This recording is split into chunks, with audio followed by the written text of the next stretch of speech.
Hi, my name is Sharice Humphreys, and I am a third grade teacher at West Foundation Elementary School, which is part of Wichita Falls ISD.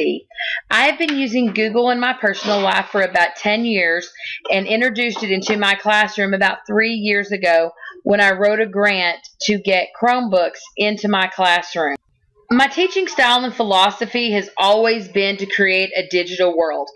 And with Google, I am able to do that and give my students the best real world education in a safe environment. I want my coworkers to be just as passionate as I am about Google, and so I want to make sure that I can show them all the quick tricks to make their teaching more efficient and more intentional, and to help their feedback be immediate to their students so that they know exactly what they need to focus on as teachers. Today, I'm going to show you how to create a color lock for a digital breakout using Google Sheets. Now, I've already opened a Google Sheet and I've named it what I need it to be named.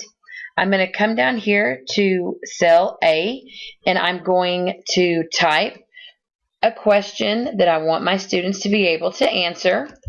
Now, if you notice, my cells are not nicely formatted, so what I'm going to do is I'm going to come up here between A and B. When I get the two arrows, I'm going to pull it over just so that cell A is now nicely formatted to give it a better look.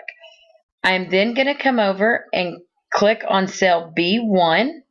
I'm going to go up to Format, Conditional Formatting, and a window should open up over here on the right hand side. I'm going to make sure that my Apply to Range is the correct cell, and it is B1 because that is where I'm wanting my students to answer the question. Where it says Format Cells If cell is not empty, that is where I'm going to change it so that I can give this correct answer that I want my students to be able to answer. Google gives you several different options. Today I'm going to be using Text is Exactly, and under where it says Value or Formula, I am going to type in the answer that I'm wanting my students to do. If I am wanting the square to then turn red, I'm going to come down to Fill Color. I'm going to click on red. I will click Done. Now, if my students type the correct answer and hit Enter, the box will turn red. If my students do not type the correct answer, there will be no color in the box. This is how you will use conditional formatting for a digital breakout.